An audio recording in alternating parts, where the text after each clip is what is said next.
discussion rather than question and answer as tonight is. Mohammed has been given a list of questions which he has put in order and clumped together where it's possible so that many of your concerns or our concerns will be dealt with. And hopefully, although the time we have is so tiny that we know we can only touch the very, very, very top of Islam. But hopefully we'll learn enough to be able to have something in our minds that will help us to leave this place with more understanding than we had. Okay. Now, there's a certain amount of business to look after. The washrooms are through that door over there. There are signs on the walls that are not easy to see, but they are there. So please follow the signs if you need the washroom. Afterwards, as I mentioned, there will be refreshments. And what we're really hoping is that the refreshment part of this evening won't look like just a separate part, but will be combined with the whole evening so that we can talk to each other, we can introduce ourselves, we can chat a little bit. Maybe we'll see each other on the street, we can nod and smile rather than just having you come in, sit, listen to some kind of lecture, and then leave. So that's kind of our tendency. But I hope that tonight you will come back, and we have so much food that we need help eating it, or we'll all have to take it home and it'll take a month, so please.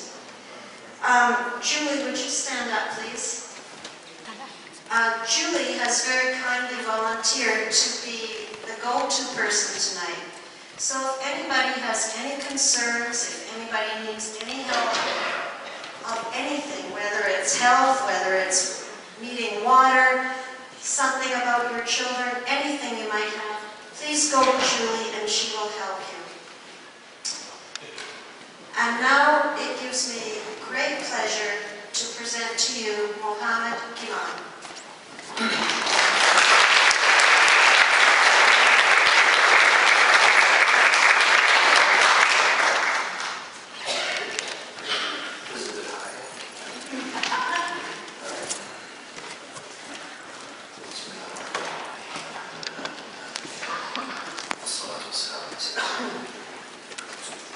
Okay, so one of the questions that came up was, and I thought I'd start off with that, is do Muslims have similarities in the Quran with the Old Testament, some of the figures that are appearing? So I thought that I would start the evening with reciting from chapter 19, which is the chapter for the Virgin Mary. We actually have a chapter in the Quran named Mary, which is the mother of Jesus Christ. The first part of it, it's going to be in Arabic, just so that you know who's going to be mentioned. Zechariah is going to be mentioned, John the Baptist is going to be mentioned, Mary is going to be mentioned, and Jesus Christ is going to be mentioned, the birth of Jesus and the Immaculate Conception. So I'll recite that in Arabic. I'm not going to go through the translation, but I just thought I should let you know what it is, so that you know how the Quran is being recited. And then I'll go into the actual talk.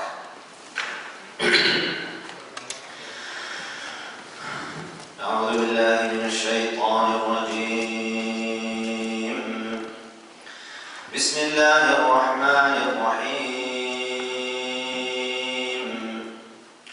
كاف يا عين صاد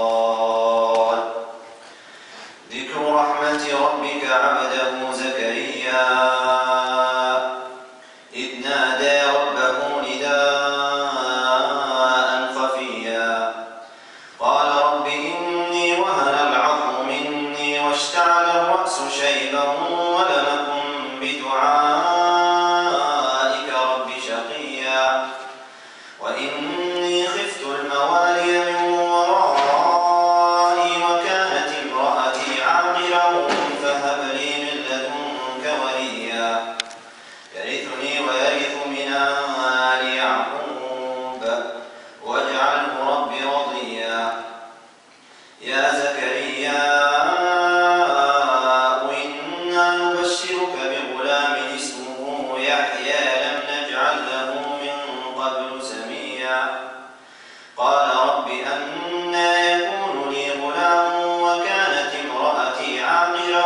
وقد بلغت من الكبر عتيا قال كذلك قال ربك هو علي هين وقد خلقتك من قبل ولم تك شيئا قال رب اجعل لي آية قال آيتك ألا تكلم الناس 3 ليال سويا فخرج على قومه من المحراب فأوحى إليهم أن سبحوا بكرة وعشيا يا يحيى خذ الكتاب بقوة وآتيناه الحكم صبيا وحنانا من لدنا وزكاة وكان تقيا وبرا بوالديه ولم يكن جبارا عصيا وسلام عليه يوم ولد ويوم يموت ويوم يبعث حيا واذكر في الكتاب مريم إذ انتبذت من أهلها مكانا شرقيا فاتخذت من دونهم حجابا فأرسلنا إليها روحنا فتمثل لها بشرا سويا قالت إني أعوذ بالرحمن منك إن كنت تقيا قال إنما أنا رسول ربك ليهب لك غلاما زكيا قالت أنى يكون لي غلام ولم يمسسني بشر ولم أك بغيا قال كذلك قال ربك هو علي هين ولنجعله آية للناس ورحمة منا وكان أمرا مقضيا فحملته فانتبذت به مكانا قصيا فأجاءها المخاض إلى جذع النخلة قالت يا ليتني مت قبل هذا وكنت نسيا منسيا فناديها من تحتها ألا تحزني قد جعل ربك تحتك سريا وهزي إليك بجذع النخلة تساقط عليك رطبا جنيا فكلي واشربي وقري عينا فإما ترين من البشر أحدا فقولي إني نذرت للرحمن صوما فلن أكلم اليوم إنسيا.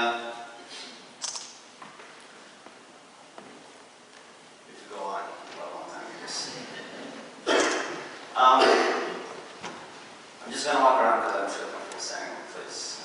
So the Quran, what I recited to you right now, if I were to make a mistake in it, you would have a bunch of Muslims correcting me. That's actually the truth. It's the one text. I don't know if you guys are familiar with the Chinese. It's called the Chinese telephone game. If you tell somebody something and then that person transmits it and that person transmits it, by the end of the story it's not the same anymore. Okay, well the Quran has been transmitted across thousands and thousands of people for 1400 years, over 1400 years, orally transmitted. And this is actually how we affirm, this is how the scholars confirm if it's authentic or not. And it's still the same, intact. You can bring in somebody from Malaysia, somebody from Africa, somebody from North America that memorize the Quran, all get together, never met each other before, and recite, and they'll do it exactly the same. So this is one of the qualities of the Quran. The scholars, when they go to printing presses for the Quran, they actually have committees of other memorizers who check the print to make sure that it's correct. There was a Jewish rabbi who was close to the ruler at his time. This was about 600 years ago. And he was in the circle of the caliph in the Muslim empire at the time. And the caliph really liked him because he had a lot of intelligent things to say and he was really stimulating him intellectually. And then he tried to call him to Islam and said, why don't you adopt this religion? He said, no, I'm going to go and look into this. So he went and he was a calligrapher as well, this man. And he took the Torah, wrote it out, and then incorporated some mistakes. And then he took the Bible. And by the way, when I mention the Bible, I'm not trying to insult anybody, I'm just relaying the story. He took the Bible and incorporated some mistakes, and they took the Quran and incorporated some mistakes, and he made 3 copies of each, and went to Muslim theologians, gave them the 3 copies and asked, went to Christian priests and ministers and asked, and went to Jewish rabbis and asked. He said, can you let me know if this is a good copy? The rabbis loved the calligraphy. They said, this is amazing. We actually want a copy of this. The Christian priest said, this is fantastic. We want to keep this. The Muslim guys told him, you need to burn this. And he said, why? And he said, because it has mistakes. They picked it up. And so for Muslims, when you wonder, like, what is it about the Quran? One of the qualities about it is that we know that this is exactly what the Prophet Muhammad actually got. And he transmitted it as is. Now, the questions that I received, you can thematically kind of group them into different groups. So what I'm going to do, just to set it up. The first part, I'm going to explain a little bit about Islam as a religion. And as a takeoff point, I'm going to use a couple of the traditions, reports from the Prophet Muhammad, because there's nobody better to explain what Islam is than the actual Prophet himself. And then I will go into a theme that was touched upon, which is the rights of women. That usually comes up. Good deal. And then we'll finish off with talking a little bit about ISIS, Charlie Hebdo, freedom, Islamism, Sharia, all of these sexy terms that the media likes to use to get you guys to have a little bit of fear so that you can go and vote for Bill 61. So, to start off with, when it comes to Islam, if you know nothing else, when you study with scholars of the tradition, the first hadith is the Arabic word to refer to a report that is transmitted that the Prophet Muhammad said or did. And the first hadith you study, regardless of what it is in the tradition you study, the first hadith you study is those who are merciful, the one who is merciful will have mercy upon them. Have mercy upon those who are treading the earth, and the one in the heavens will have mercy upon you. This is the first thing we study. If you want to summarize the message of the Prophet Muhammad, there's a verse in the Quran that says, we have not sent you except, so meaning the only reason you were sent out, you were given this revelation, is to be mercy to mankind. From that, if you see anything that contradicts that fundamental concept, regardless of who says it, regardless of what verses they quote you, it doesn't matter. They're going against the tradition. So when we say ISIS is un-Islamic, we're not being facetious. We're not trying to appease anybody. They legitimately are un-Islamic. I don't care what Quran they quote. This is one of the issues. People think that quoting a verse of the Quran or quoting a hadith is sufficient to justify an action. It is not. There's a whole long tradition, and they're going completely against it. But we'll get into that a little bit later. So that's the first tradition. It's about mercy. The second one, the Archangel Gabriel came in the form of a man, and he visited the companions, and they didn't know who he was, and they were staying with the Prophet Muhammad. And he came to him directly to him, and he said, I have some questions. Can you answer them? The Prophet Muhammad said, okay. And Archangel Gabriel asked, can you tell me about Islam? What is Islam? He said, Islam is that you bear witness there is only one deity to be worshipped. In Arabic, we call it Allah. If you talk to a Christian or a Jewish person who's an Arab, this is how they refer to God. They say Allah. So, there's another issue with translations. When I speak to Western, non-Arabic speaking audiences, I like to prefer to just use terms that they know, because Allah, you don't know, what's that? But you know God. That makes sense to you. So, to worship God alone, and to bear witness that I'm His messenger. That's the first pillar. The second pillar is to pray 5 times a day. If you look at the prayer, it's not yoga. It's not just people doing exercise. I was actually praying one time in Honduras, and we were on a trip, a medical aid trip, and one of the girls that was with us, she saw me praying. She pulled out her yoga mat and started doing yoga. It's actually, so it's not yoga. It's where the prayer is intimately connected with the creation. If you actually look at how we determine the prayer, you'll notice that a lot of Muslims like to look at calendars and look at these things. The Prophet Muhammad, when he was asked to show how to tell the prayer, he brought the companions down and he said, here's a stick, this is what we do, and he showed them the sun rises, that's a transition point from night to day, that's a time to pray. The sun goes up to the zenith point in the sky and starts passing it, that's another transition point, time to pray. The sun goes in the midpoint between the day and night, that's another point to pray. The sun is setting, that's your fourth point to pray. The sun has set and all the light has dissipated, that's your final point to pray. This is how you tell the prayer. The prayer is intimately connected with the cosmos. If I don't have a compass right now, and I don't have any way to tell direction, I can go outside and if it's a clear sky, I can tell you where's the direction of Mecca, just using the constellations. The constellations are not random orders. This is the orders as above, so below. God has created everything with complete purpose. Nothing is random. And all of these things are pointing you towards Him. And when you say Him, we're not talking about a male. It's just a shortness of language, but it's capital H. So this is what we have. It's connected to the cosmos. You look at Ramadan, for example. The companions asked the Prophet, can you tell us about the moon phases, how the moons change? And the verse came down because they were asking a scientific question. The verse came down and said, the moon phases are for you to tell how to tell the time of the months, how to tell when the months enter, when the pilgrimage season comes in. That's what they're for. As for the mechanism, you want to do some science, that's what you're going to do. Don't ask me for it. Don't turn the Quran into a book of science. I'm here to tell you the purpose of these things. Science is the process of just figuring out the mechanism of these things. So that's, again, lunar month, lunar calendar is just to tell us this is the transition of the 12 months and this is when Ramadan enters. And if you look at, I'm sure some of you have heard about this, the endless debates. It's like a yearly ritual that Muslims go through. Is it Ramadan? Is it not? Is it Eid? Did the new moon get born? This is something that we go into all the time. And the debate actually is between Muslims who want to look at the moon, which by the way, when we see a new moon every month, there's a prayer the Prophet used to do. He used to go moon sighting. And when the new moon is born, that's what we say, the birth of the new crescent. When it's born, he says, he looks at it and he starts pointing, and he says, "O Lord, please bring it upon us with peace and tranquility. My Lord and your Lord," and he talks directly to the crescent, "is one." So there's a prayer that's involved in there. And the other camp of Muslims that debate about this want to use astronomical calculations. And that's really what the debate is about when you hear these things, so just in case you haven't. But again, worship is connected with the cosmos, worship is connected with the creation of God. In order for you to really connect, people that have doubts, atheists and whatnot, that feel disconnected from God. You look at the lifestyle that they lead, it's completely disconnected from the cosmos in the sense of the spiritual one. It's all about, let me figure out how it works so that I can subject it to my uses. That's really the modern philosophy of science, is that learn about nature so that you can subjugate nature to you.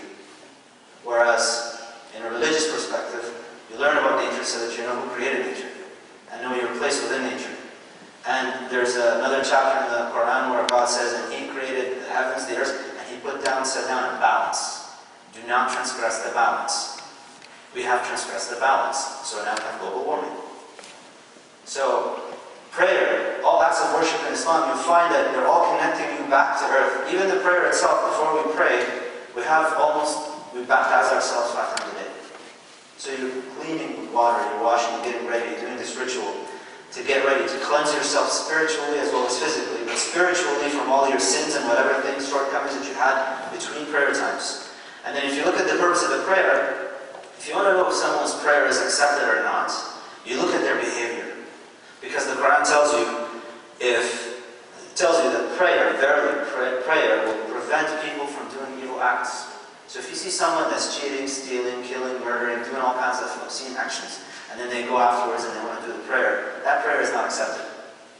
Because it's not translating into action. The way that the Prophet told us, how do you know if your Islam is actually good and you're really adhering to it properly? If your behavior with other people is becoming upright. None of you truly believes until you love for your brother or sister what you love for yourself. So if you find your religion is making you more sectarian, making you have enmity towards other people, making you look down upon other people, you have problems. That's not doing religion right. In fact, the very first sin in Islam is not Adam eating from the tree. It's the fallen angel, Lucifer, Iblis. His sin was when God created Adam and He commanded the angels to bow in prostration to Adam. He said, "I don't think so." Why? Well, look at me. You created me from fire. I'm this magnificent creature who worshipped you all of this time. Now you want me to bow down in prostration to this little filthy, mud-made thing? Like, why? The first sin is spiritual arrogance. The second you find yourself elevating yourself before others, in front of others, that's a big danger sign. As for Adam eating from the tree, he was actually meant to eat from the tree because he was the only creature, aside from Lucifer, to be given the trust of free will. Free will is that you get told to do something, and then you exercise a choice to say, I don't want to. And in the Quran, there's another verse that says, we have given the trust, we have offered the trust, and the trust here is freedom of choice. We have offered the trust to the heavens, the mountains, the earth, all creatures, and they all rejected it. And in fact, they were worried of it. They were very weary of it. They did not want it. They saw the danger with this trust. They didn't want it, but the human being took it. And verily, the human being is all ever ignorant. And that's what we do. If you want to talk about suffering in the world, you ask us, where is God? We ask you, where are you? Because all of this is happening because of people doing things. The zakat, the fourth pillar that he told him, the poor due, it's not charity. The proper translation for it is poor due. You're not doing anybody a favor. You're giving poor people their justified right that God has given you some money, and he says some of that is actually to the poor. And you're supposed to be giving that to the poor. If you want to know why we have starvation, famines, we have poor people in the world, we have all of these things, I actually tell my Muslim fellows, it's our fault because we clearly are not paying our poor dues. We have money. Why is there people starving? Because we just want to save it up. I want to put in RSPs and I want to save for my old age or whatever, right? The pilgrimage, you see it every year. It gets covered in some news. Everybody's dressed in white. They go around, a couple million people every year they go. The pilgrimage is actually a reenactment of Abraham sacrificing his son, which, according to most traditions, is Isaac. And in this Islamic tradition, a lot of Muslims think that the dominant position is Ishmael, but it's not actually. The original position was Isaac, but some people think that due to political issues that came up with Israel and all these things, some things got more prominence. It cannot be Isaac, because now you're talking about the children of Israel, and it needs to be Ishmael. So it's another issue that we can talk about later.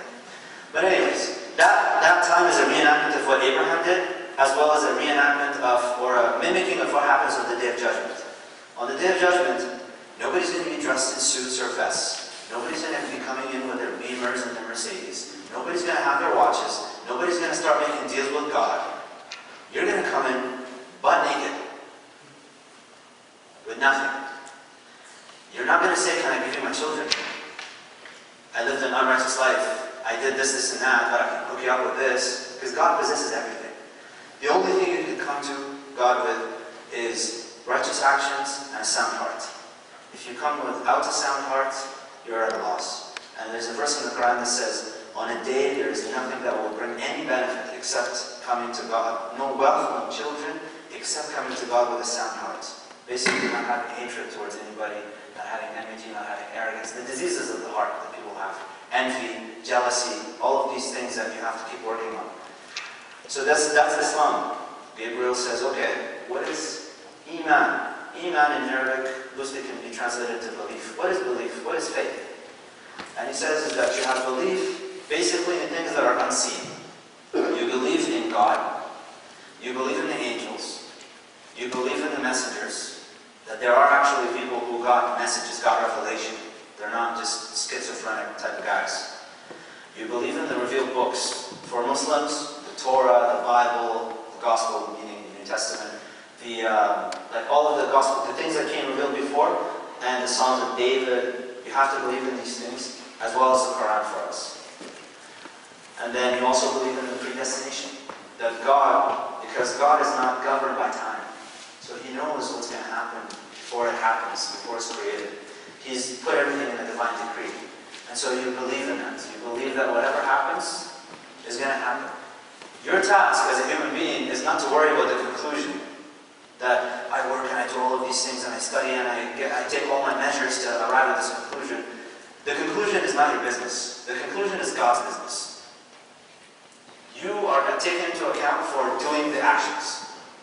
That's what God is really caring about. But as for you arriving or not, God doesn't care. And he said, okay, what is ihsan?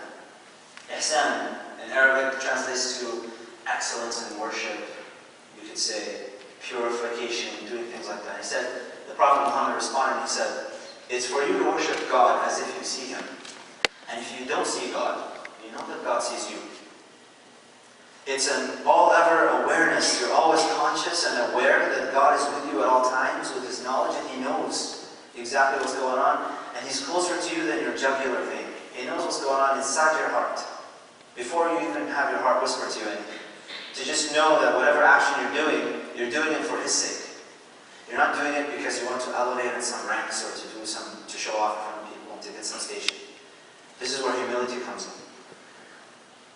Then he asked him about the hour, meaning judgment day. And he said, the one being asking is not more knowledgeable. The one being asked is not more knowledgeable than the one asking. Then Gabriel asked him, okay, well, can you tell me about its signs? Can you tell me some telltale signs that tell me that the hour is coming, that the end of the world is going to happen and there's a judgment day? And he said to him, you will see that the slave woman will give birth to her mistress. In other words, you'll see children basically becoming bosses over their parents. You will see the poor, destitute, bare feet, naked Bedouins competing against each other and who builds the tallest building. Abu Dhabi, Dubai, you guys know about that? That was pretty specific. The signs of the hour is a big topic in Islam, and just to give you a couple of them. It's not in this tradition, but one of them is you will see people walking around with instruments on their heads that play music all the time. You will have people walk outside of their homes, and their thigh will start to tell them what happened at home after they leave home.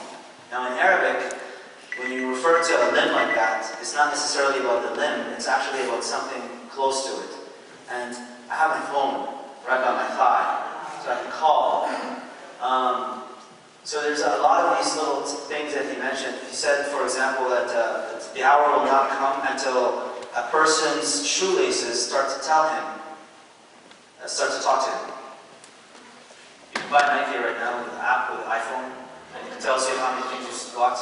So it actually talks to you. So these are just some things from the signs of the hour. So that's just a brief overview of what Islam, just things that you can find out about what the fundamentals of the religion are. Anything else beyond that, if you ask all Muslims, by the way, whether they're Sunni or Shia, because that question came up, they'll all agree on this. They won't have disputes over these basics. If you investigate further, okay, what do you guys really differ on? You'll find that a lot of it is political. A lot of it is just people talking. People having some theological disputes about how they understand a particular text, or how they feel that governance should be ruled, or how the relationship between the scholar and the layman, like this is where the debate's going. But basics like this is really the basics of Islam. Everybody will agree on this. With regards to, and so I'll move on from that, because you can go online and you can find a lot of this stuff, and we don't want to waste time here just talking about these things. But with regards to the tradition itself, because you'll find that a lot of Muslims focus on actions, specifically ritualistic actions. You need to pray, you need to fast, you need to do these things. There's a tradition of the Prophet Muhammad said that none of you will actually enter paradise based on your actions. And the companions came back and said, even you, O Messenger of God? And he said, even me. Except that God encompasses me in His grace. That's actually what enters you into paradise. It's not that you prayed and you fasted and all these things. It's the consequence of these things. You do these things to attain a status with God. Because you can never repay God for what He's done for you and all the blessings that He's given you, regardless of how small these blessings are. There's a tradition where a man worshipped God for 500 years on a remote island. He was by himself. He only drank spring water and ate pomegranate. Did not sin a single time for 500 years. And when he died, God said, enter paradise by my grace. And the angels would go to him and said, no, God, I want accounting. I did 500 years of worship without sins, drinking spring water and eating pomegranates. And God said, you want accounting? All right, take him into account. The angels looked at him and said, all right, what should we start with? The blessing of eyesight. What do you guys think? The angel said, 500 years of worship without sins, only drinking spring water and eating pomegranates. That's just for the blessing of eyesight. When he saw that type of accounting, he freaked out and he said, by your grace, O Lord, by your grace, forget about the accounting. So it's really what all of this is supposed to engender within you. If religion, this is really the point of Islam. The Prophet, when he first came into Medina, his calling to people, he didn't speak to people as in, oh, you who believe, oh, you who are Jewish, and oh, you who are Christians. He didn't speak like that. His first sermon when he entered Medina was, oh people, everybody. Because he was actually called to come in, and they all elected him to be their leader. And he said, oh people, regardless of who you are, spread peace, feed the hungry, pray at night when people are asleep, and you'll enter paradise in peace. That was his call.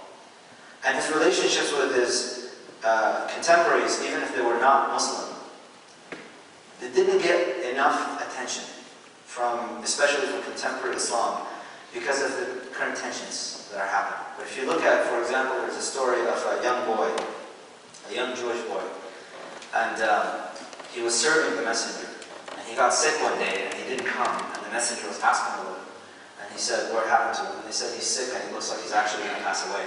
So he went to his house, and he visited. His father allowed him, and he said, well, can you just at least bear witness, just do the testimony of faith, that I'm the messenger of God. And the boy looked at his father, and his father said, obey Abu Qasim. He did not say, obey Muhammad. He did not say, obey anything else. He just said, Abu Qasim. Now in Arabic, what you should pay attention to is, if you're going to call someone Abu Qasim, because his firstborn son's name was Al-Qasim. And Abu means the father of.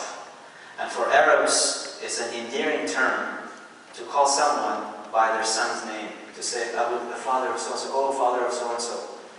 That's an endearing thing. So you have a Jewish man having that type of relationship with the Prophet, and then he's telling his son, do what he says.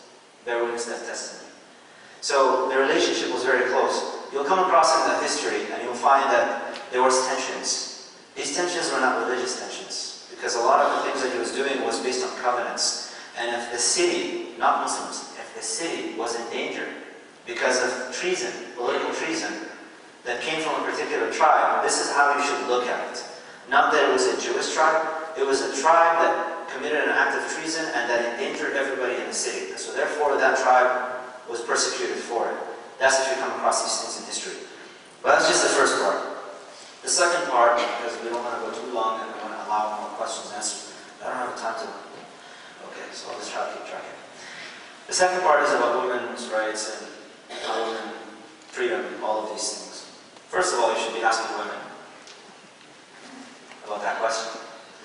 There's a presumption, right? That if you think about the question coming to me as a man, the people who ask these questions usually, there's a presumption already in their mind that this man is going to tell me about, like, I'm going to grant something. Well, I'll tell you a story about Asma bint Yazid. She's a woman companion. By the way, the first people who pledged allegiance to the Prophet Muhammad when he arrived in Medina were 3 women. It wasn't the men. 3 women were the first ones that pledged allegiance. And one of them was Asma bint Yazid. Asma, the daughter of Yazid. And she is the cousin of Mu'adh ibn Jabal, for the Muslims who know about this. Mu'adh ibn Jabal's cousin is Asma bint Yazid. And she was known as the orator of the natives of Medina. Now, the way that she approached the issue of women's rights was she would go into the gathering of the Prophet, because the women were complaining to her. They said, all the men get to do this and that and this and that, and we don't seem to really get a piece of the cake. We need something here. They get to go and defend the city, and they get all these righteous actions. Can we get something? So she got all their concerns, and then she went to the messenger in front of a gathering of men, and then she just stated her case. As an orator that she was. If you read the Arabic, if you know the Arabic, it's a very eloquent address that she gave. To the point where the messenger turned to the companion and said, did you expect a woman to speak like this? And they all said, no, messenger, we did not expect a woman to have that type of intellect, that type of oration. Think about that type of society. So then he turned to her and then he basically gave her what she was expecting to get. The lesson from that is, we have to admit, I tell the Muslim community that I'm from, we have to admit that there are some transgressions. The men are not perfect, and the women are not perfect either. But at the end of the day, we're not measuring up to what the Islamic ideals are. But for the woman, you got to take what's yours. You can't wait for a man to give you what he, like, it's not, you don't just go, it's like John Stuart Mill in The Subjection of Women. He talks about how no power that was oppressing a people, regardless of who the people were, just conceded and gave whatever they wanted to. The men have this physical presence, domineering presence. This is really where it comes down to if you just boil it down to a psychological level. Men, by their size, by their skeletal structure, by their muscle, they can really coerce things. But today, that's not going to fly. So the woman can actually get that dealt with. One of the questions that comes up is, well, you guys have a verse about beating women, and what about that? And, well, you should know that the verse actually was revealed in response to a man that was beating his wife.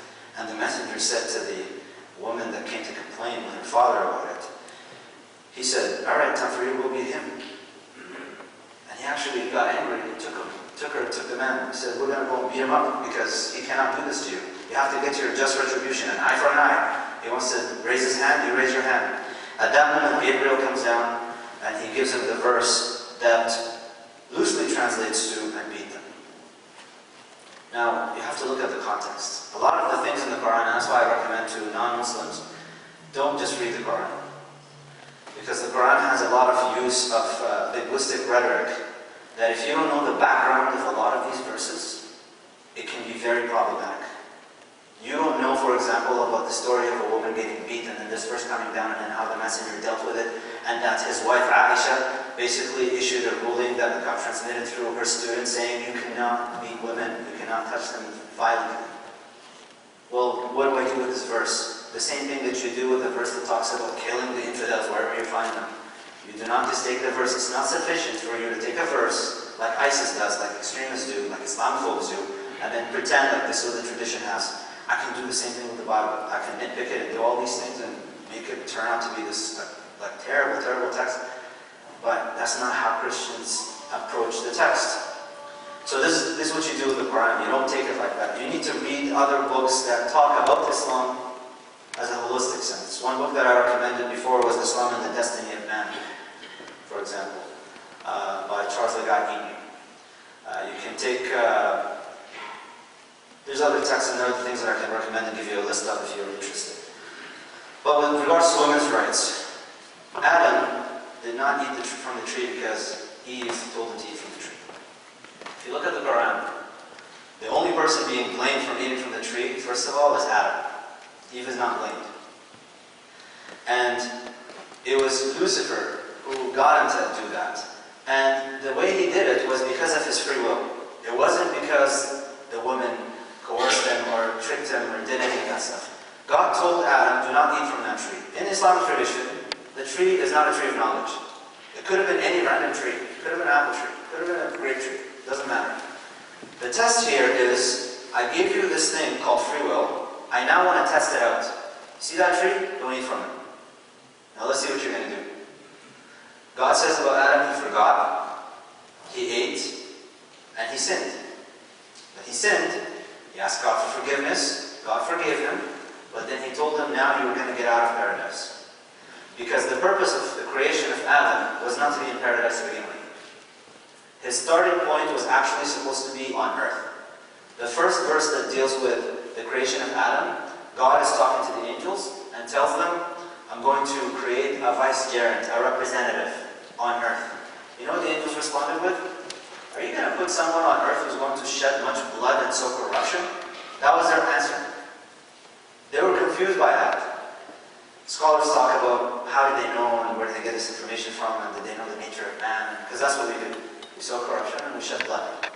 And God said, I know that which you do not know. You only saw some appearances of things, but I know some other things about this human being who will be able to rise above these carnal instincts. Which, that's what religion is actually about. It's about you raising above your lower instincts. Because although you're part animal, you're also part spirit, part soul. Regardless of what materialists, physicalists, scientists, atheists want to say about it, the fact that you have a yearning, that you feel like you don't belong in this world, that you feel like there's something called eternal, that you can last, you can outlive this body, that there's something going on. Even if you try to reject it, it's still something instinctual within you. You feel like this is not it, that I'm not here, I'm not supposed to be here, I'm supposed to be somewhere else. That is a sign that there's some other component within you that doesn't belong to this world. And this is just a vesicle that you're in, and you're going to move on from.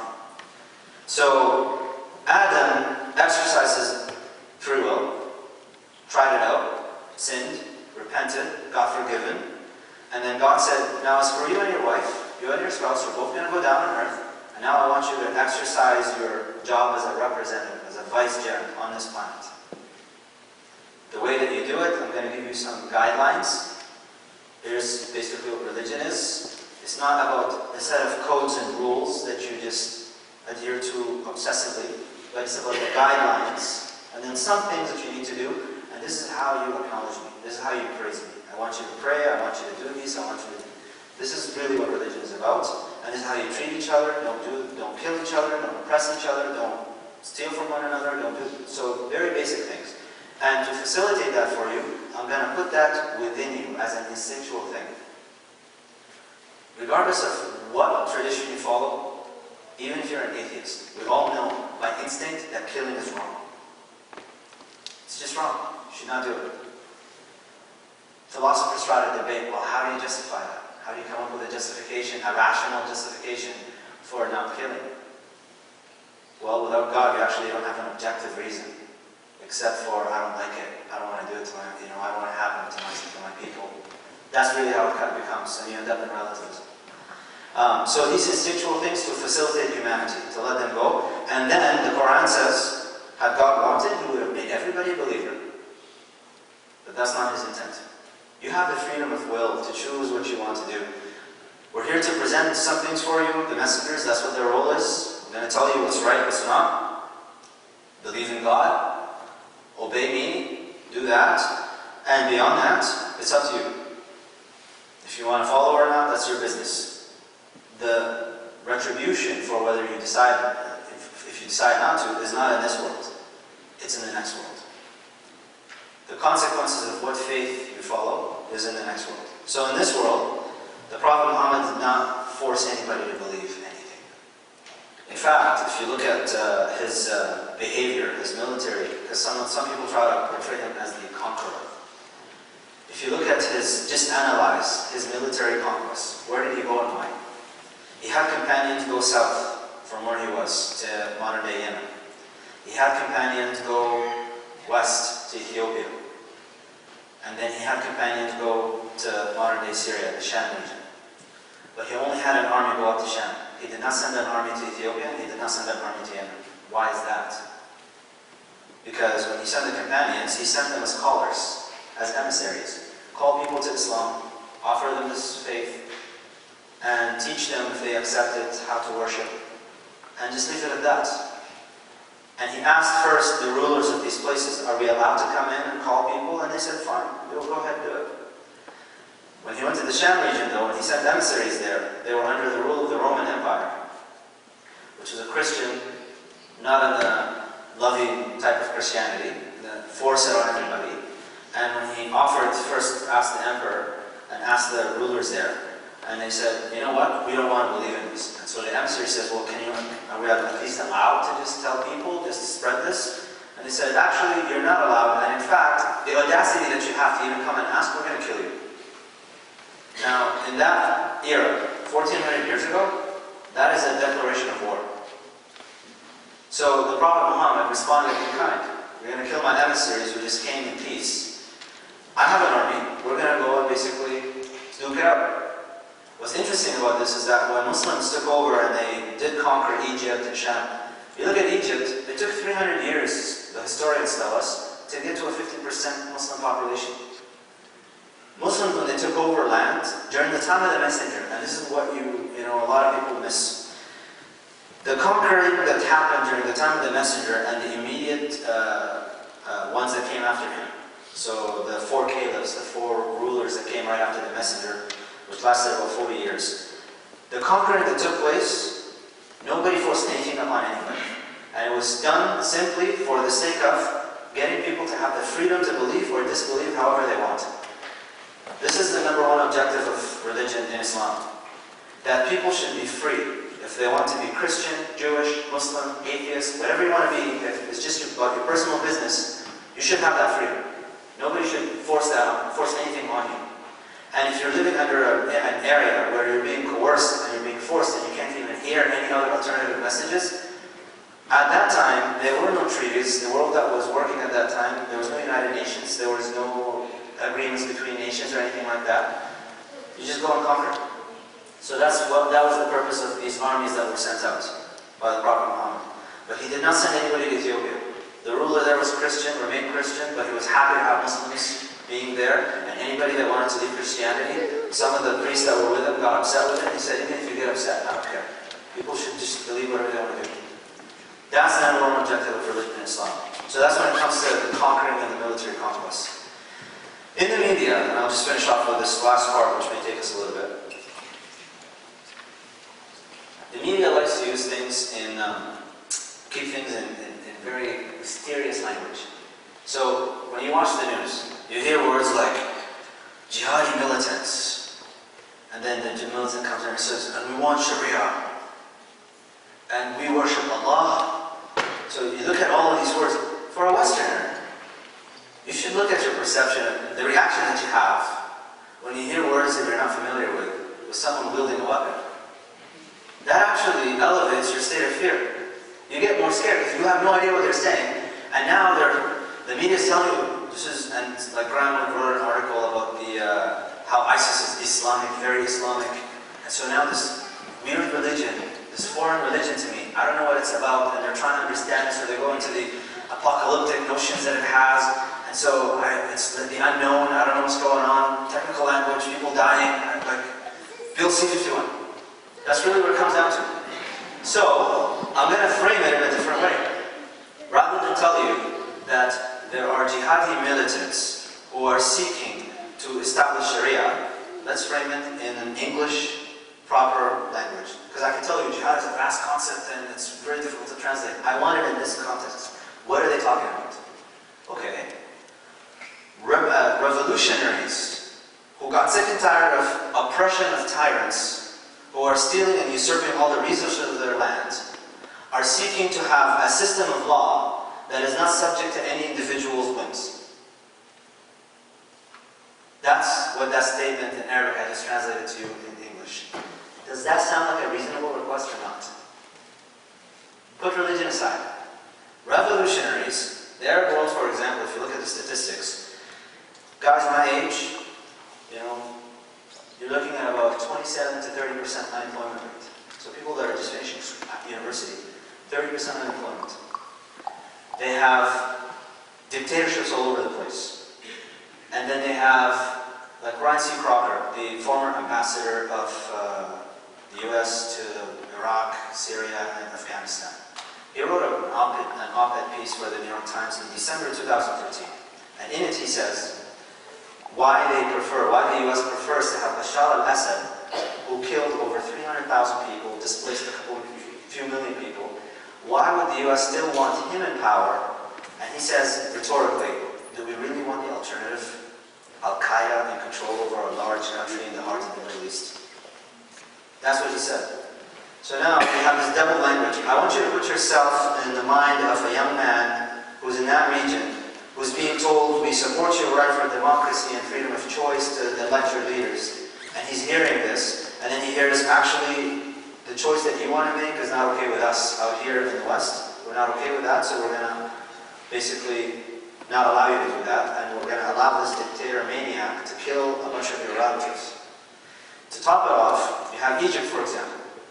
They had a democratic election, was acknowledged internationally to be a legitimate result that the Muslim Brotherhood got into power. Whether you like Islamists or not, that's neither here nor there. That's them, that's what they want. What happens a year later? You have the US supporting the coup because we don't want this. We don't want you to exercise your choice. And in fact, to add insult to injury, once Sisi gets into power, he puts in an anti-assembly law. So not only we are going to take away your right to freely choose, we're also going to stop you from even voicing your dissent. You can't even say you don't like what's going on. So you can't say what's going on, you can't say you don't like it, you can't choose your leaders. You know that these guys are like, we have billions and billions and billions of dollars in Swiss bank accounts. Natural resources, you know your country is rich in them. You know that you can live very well, and you can't give any of it. Because we need to get cheap gas in the West. That's really what it's about. We need to be able to buy our iPads and iPhones at reasonable prices for us. So they see all of these things. If you look at the research, they actually showed that people who are subjected to that type of condition, rage builds up, and this rage is a product of anger and hate over the conditions you're being in and being treated with pseudo-respect. Oh, we support your right for democracy and freedom. Pseudo-respect, because our actions tell otherwise. And then you're being told that your requests are unreasonable.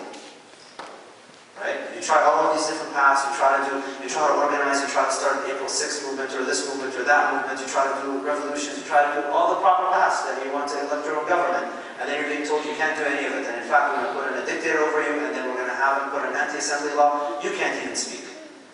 You know what the importance is of freedom of speech? It's a defining feature of humans. In Arabic, the human being is called the haywan al-natiq, the animate animal, the speaking animal. That's the Arabic term for the human being. Because that articulates thought. You're saying what's on your mind. Now imagine being suppressed and you can't do any of that stuff. Now, put yourself in a minority amongst that group, the minority that views change after a long time as an absolute necessity. I need this change to happen. I need this to go on. And all of the proper channels are closed off from me. What ends up happening? Violence becomes a necessity. Because all other means have been taken away from me. So now violence is necessary. How do I go about this violence? Well, we have these things in Islam that talk about fighting for your right and all of these things. That's what jihad is about, actually. It's fighting for your right to survive, protecting yourself, doing all these things.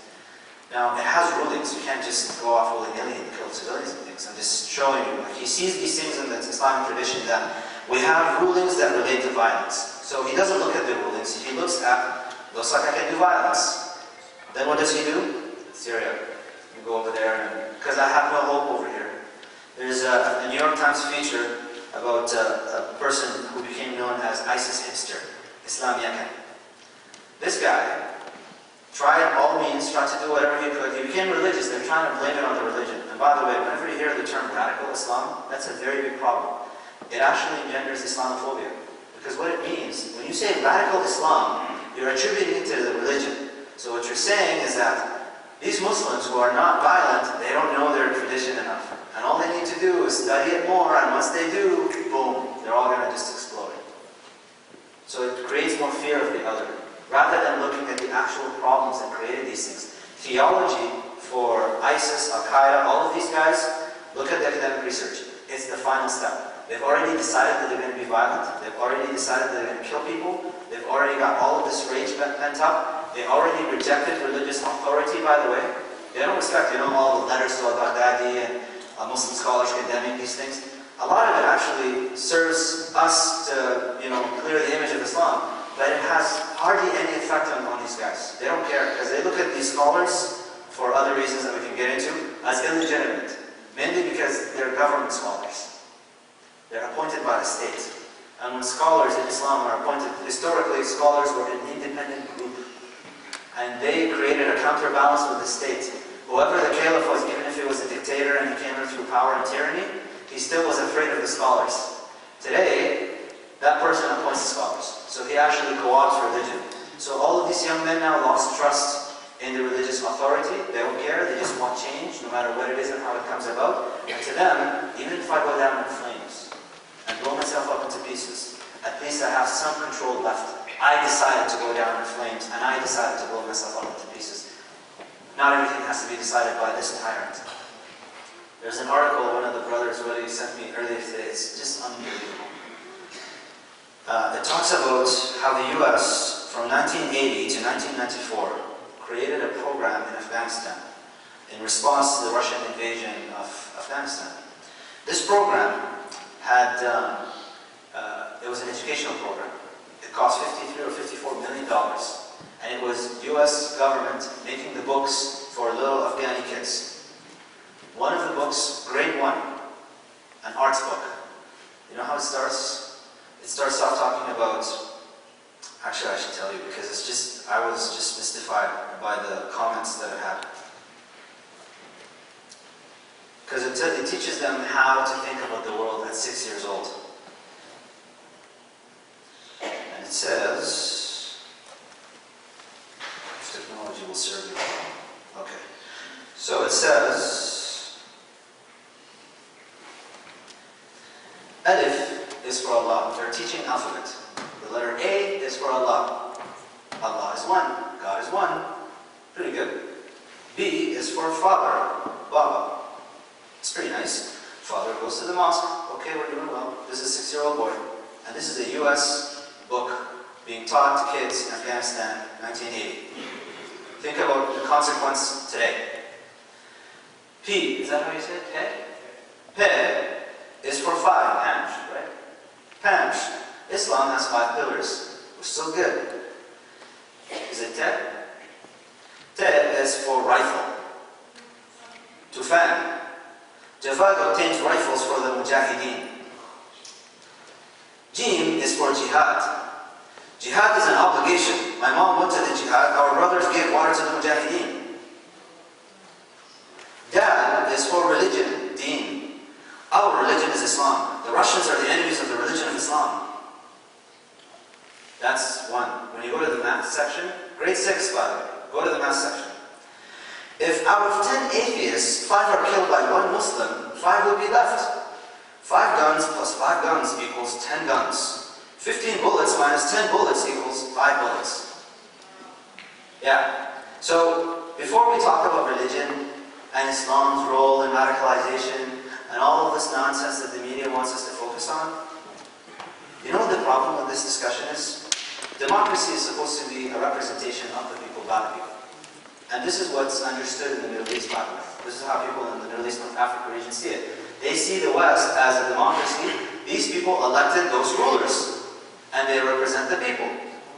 Now, if the media comes and tells you that our government was doing that, we will all be up in arms against the government. How dare you do this to children over there? But we don't know that.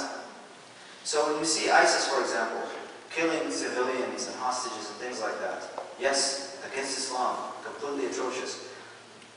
We have to first get over the emotion and ask, well, what are they saying, first of all? If you strip away all the religious justifications from these videos, by the way, which I've done, strip them away, they are still coherent messages. You did this to our people, we're doing this to your people. That's really it. That's what they're saying. Forget about God says, the Prophet Muhammad, caliphate, by the way, the word caliphate, if it gets abolished completely from the Arabic language, the religion of Islam would not miss an iota. Because the Arabic word caliphate, although it has religious connotations, the actuality of it, it actually means a governing state, a functioning governing state with rules and regulations. That's what it is. So when the Muslims say the caliphate got abolished, we have colonialists come in and do all these things. All of that does to the Muslim mind is that we're being subjugated, we're being colonized, even our own system of governance, we can't even govern ourselves, we can't do all of this stuff. And so they want that back. When they ask for the caliphate, and it has a nostalgic feeling, they're remembering the days of autonomy, that we had self-determination. And that got taken away from us. It's a very symbolic act to take that away from Muslims. So these guys, in their extremism, that's what they're trying to do. So it's not religion. In fact, if you look at religion, if they were truly religious, they would not be doing what they're doing. Because the Prophet Muhammad, in some of the signs of the end of time, by the way, he said there's going to come a people who speak the best of speech. And then for us, for Muslims, it means they quote the Quran and they quote the tradition of the Prophet. And he said to the companions, who we believe are better than us, because they were the companions, it's like the disciples of Jesus Christ. Like, how are you going to be, like you were there with the Prophet or with Jesus? Like, obviously I'm not going to match up. He said to the companions, you will belittle your own prayers and your own fasting in front of their prayers and their fasting. This is how adherent they will be to religion. And then he said, they will exit out of Islam as an arrow exits out of his bow. Like, look at the image that he used. This is how quickly they exit out of Islam. And one of the other companions said that they will use the scripture to kill Muslims. And if you look at the stats, Muslims are the largest number of casualties of ISIS right now. Muslims are the first ones to suffer from all of this. So there's another tradition that, and I'm going to mention it because the Prophet, one time, one of the companions, he said he sat with us from the morning prayer, the dawn prayer. The afternoon prayer came, we prayed, and then he kept talking. And then the mid-afternoon prayer came, we prayed, and then he kept talking. And then the sunset prayer came, and we prayed, and he kept talking. One of the things that he mentioned, and this tradition, although it's disputed in its authenticity for its chain of transmission, that only matters for ritualistic acts, by the way, for the Muslims. It actually has veracity, and because it became realized, it gains power. And what this tradition says, and I'm just going to read it out to you. When you see the black flags, remain where you are and do not move your hands or your feet. That's in Arabic a phrase to say, don't join any of these groups. When you see the black flags, ISIS black flags, don't move. Thereafter, there shall appear a feeble, insignificant folk. Their hearts will be like fragments of iron. The killing that they engage in, you cannot have a human heart. They will call themselves the people of the state. The Islamic State, ISIS. They will fulfill neither covenant nor agreement. They've actually betrayed every single tribe that they've had covenants with. And they've killed them by the hundreds. They will call to the truth, but they will not be people of the truth. Their names will be parental attributions, meaning Abu so-and-so, Abu so-and-so, Abu Bakr, Abu Ubadah, Abu Musaylama, Abu... This is all the names you hear on the news. This is how it is. And their aliases will be derived from towns, meaning Al-Baghdadi from Baghdad, Al-Misri from Misr, Egypt. This is how they'll name themselves. Their hair will be free-flowing like that of women. They all have long hair, long beards. This situation will remain until they differ among themselves. One of their biggest problems is this excommunication. Every other Muslim that doesn't agree with them is a disbeliever. And in fact, the pilot that they burnt recently, one of their own objected to the sentence. They sentenced him to a tribunal for going against the group. Thereafter, God will bring forth the truth through whomever He wills. The Prophet Muhammad said, those types of people, he said, if I'm alive and they come about and they appear, I will kill them the killing of Thamud. Like, I will just destroy them. Because some people are just, there's no discussion. So we have in the tradition, if you study the tradition, all of these things, for me, for example, it's not surprising when I see these things. It's horrific, but I'm not surprised because it's expected. We have in our tradition all of these warnings. And the Prophet Muhammad said that when a time comes when you have killing happening in mass, like that, do not join in. And one of the companions said, what if I'm defending myself? He said, don't. And he said, okay, he said, just stay in your house and be like the carpet in your living room. Like stay in the middle of your house, don't go out. And he said, okay, what if they break into my house and they come? And he said, if you're afraid of the shining from the sword, blinding you a little bit, being blinded by the sword, cover yourself. But die. Like, this is not for you to engage in.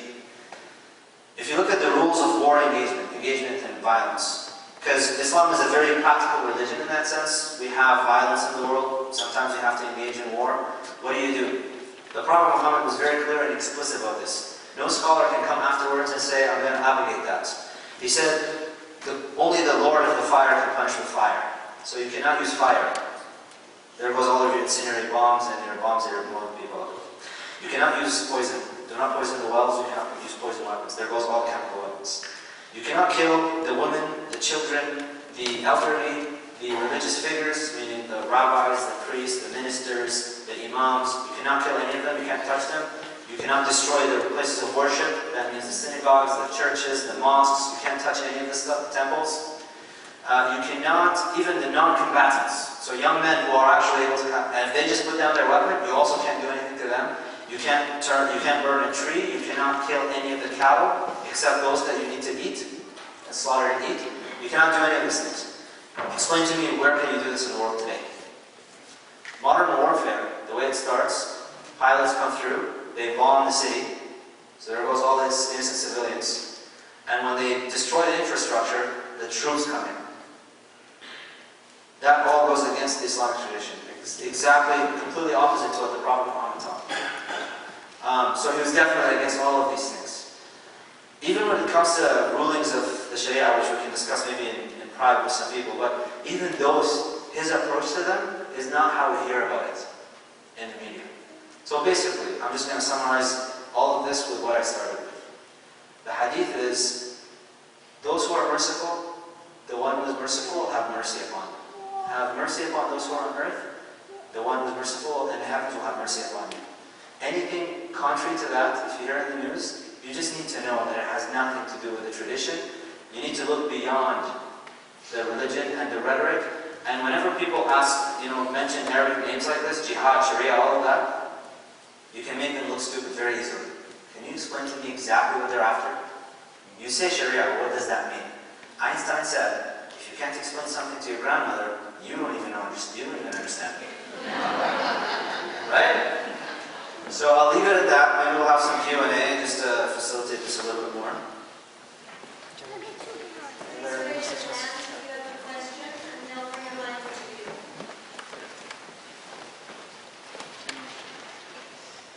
Say something about Sufism as it pertains to what you've been describing as Islam. My understanding is that Sufism is one particular branch of Islam, or is that correct? Sufism is, in its proper form, that third aspect of Islam, worship God as if you see Him, and if you don't see Him, know that He sees you.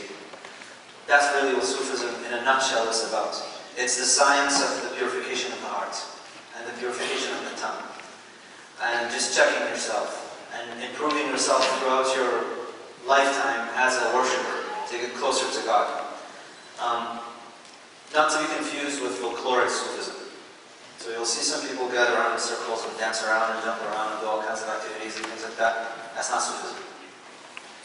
Sufism is a very difficult thing. You can almost look at it as like religious psychology. Like it's checking your intentions and why you're thinking in a certain way about things.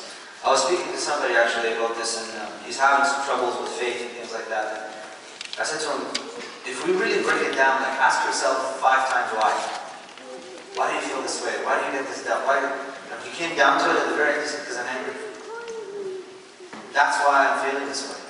That's why I'm having doubts. That's why I'm having problems with God. That's why I'm having problems with religion and angry. All right, what is the source of your anger? Because you cannot make a decision like that out of emotion. I was doing Sufism with it. So it's a lifetime journey, and anybody who claims that they're a Sufi, we're taught that anybody who says that, they're lying. Because it means in Arabic, when you say that, you're meaning that your relationship with God has become so pure that there's no problems with you and God, and you're like basically a walking angel. That's what you're claiming, if you say I'm a Sufi. But if you're just using it as a folkloric, I just go around to these circles and I just jump up and down and I do some chants and things like that. It's not Sufism. It's folkloric activities that some people do. Some people benefit from it. They feel like they're getting more spiritually closer or things like that. Personally, I'm finishing my PhD in neuroscience. I can explain these feelings neuroscientifically. And I can induce them with drugs. So, the spiritual experience, I think in the Catholic tradition, they differentiate between the spiritual experience and the demonic experience. And the demonic experience, you have an initial expansion and then a constriction. So that at the time you're feeling good.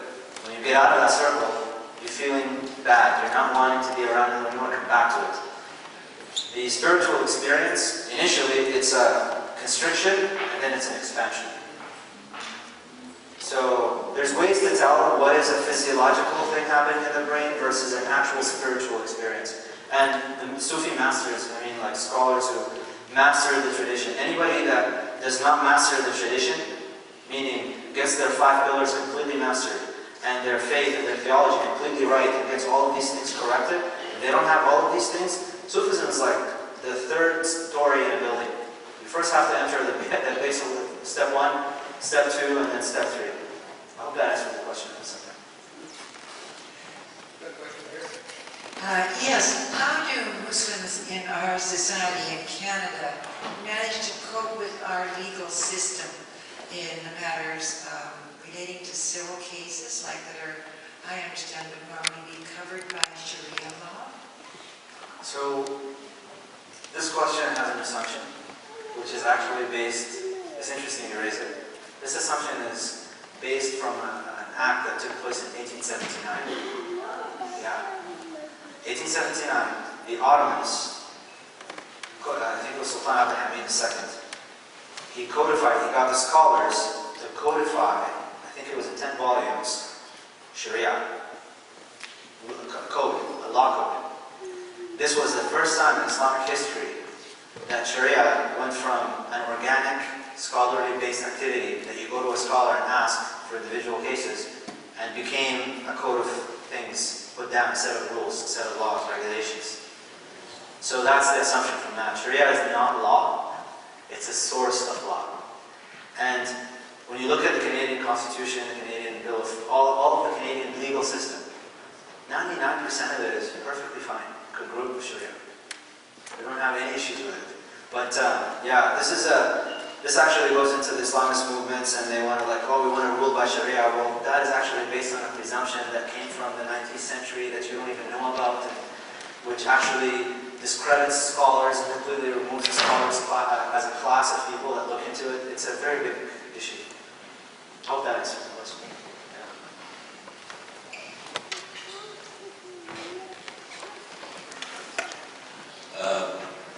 Your description of Islam and the foundations of Islam sounds very, very similar to the traditions and foundations of Christianity and Judaism. Yes. The religions. Why is it, I'm actually asking you a political question, Okay.